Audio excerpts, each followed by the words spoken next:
Good evening, students. Today I will start a new chapter, that is the simple harmonic motion, SHM. Okay.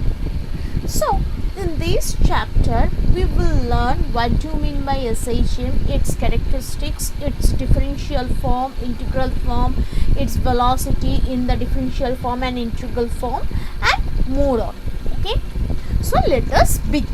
So first thing is that what do you mean by SHM or simple harmonic motion?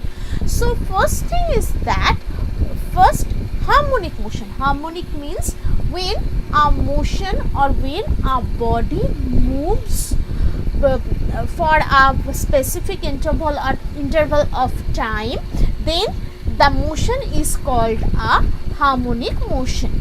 And when and this harmonic motion is also called as periodic motion.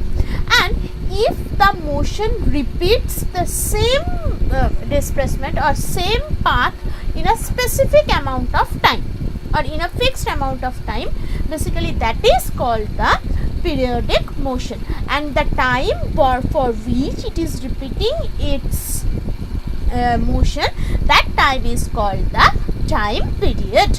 Okay, so let us understand this very clearly through a diagram. Suppose a pendulum is there. Okay, at a particular time it comes here, then comes again, it moves in this direction, then comes here. So starting from this, so this is called one complete motion or one complete oscillation.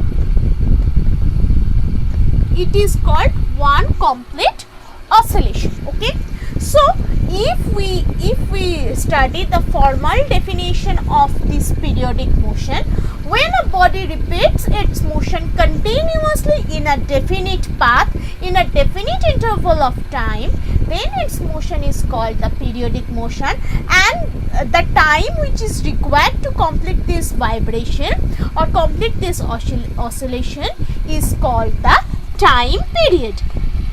This time period is basically defined by capital T, not by the small t. Okay.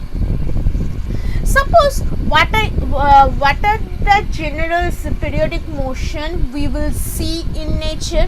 Suppose that the earth revolves around the sun in 365 days. So in each 365 days it is revolving around a particular orbit, or it is following a particular path. Okay, therefore it is a periodic motion. Suppose the motion of the earth towards its axis, again it rotates a complete rotation in 24 hours, so it is also a periodic motion. Okay, the motion of the pendulum of watch also a periodic motion. So these are the general examples or the natural examples of the periodic motion.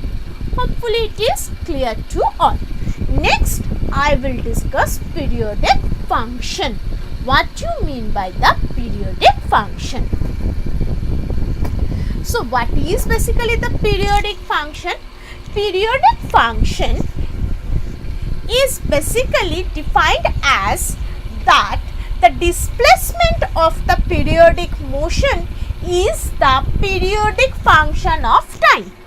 So I can write as displacement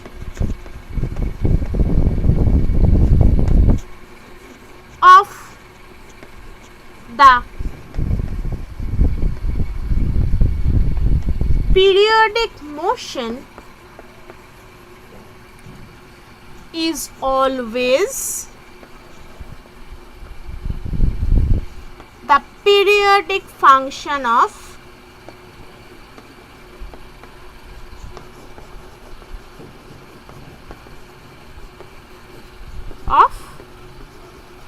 time. Okay, so this kind of function is called that periodic function.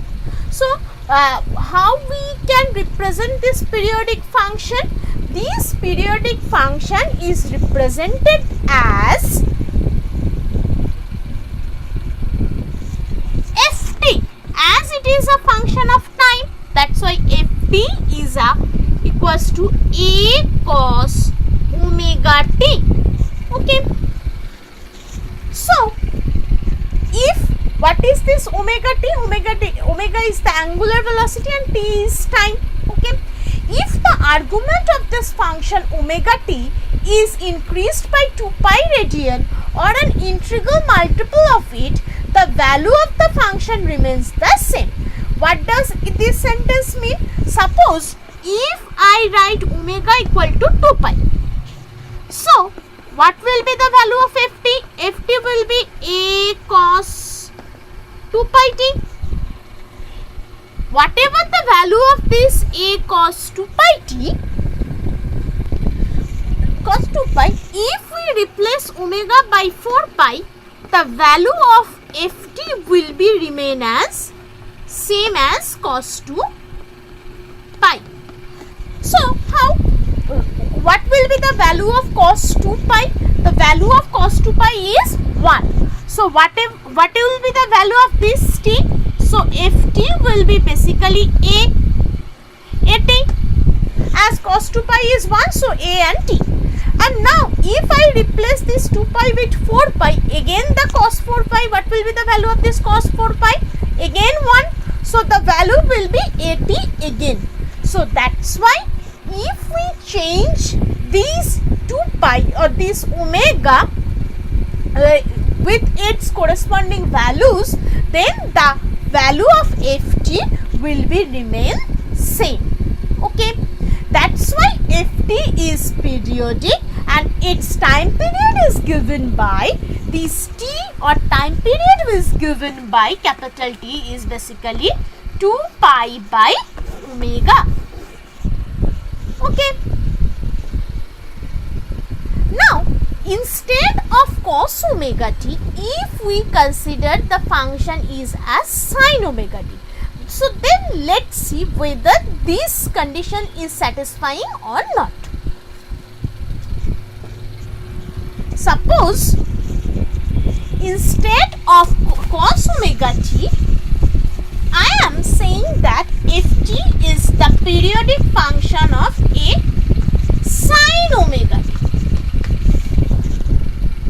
Now, if we put omega equal to 2 pi, then what will be the value of sin 2 pi? That is 0. Clear? So, therefore, the value will be 0. If we replace is by this omega as by the 4 pi, then also we are getting ft as 0. Okay. So, therefore, we can say that whatever the nature we are getting for this ft, if we write it here as cos, the same nature or same result we are obtaining if we replace this cos with the sin. Okay. Therefore, we can say that the periodic function is the combination of sine and cosine function. So, therefore, we can write this periodic function ft as a sin omega t plus b cos omega t. Okay. And the period t is same as 2 pi by omega. Okay. Hopefully it is clear to all. Now, if we take this a as r cos theta and b as r sin theta, then if we replace it here, so what will be the result? ft equals to then a r, sorry, not a, it will be r sin theta sin omega t plus r cos theta cos omega t. If we take r as common, so the result will be sin theta sin omega t plus cos theta cos omega t. So what is the formula of this? The formula is basically r sin omega t plus theta. Sin a plus b formula. So ft is given as this. Now what will be the value of this r? The value of this r will be nothing but root over of a square plus b square, and theta will be tan inverse of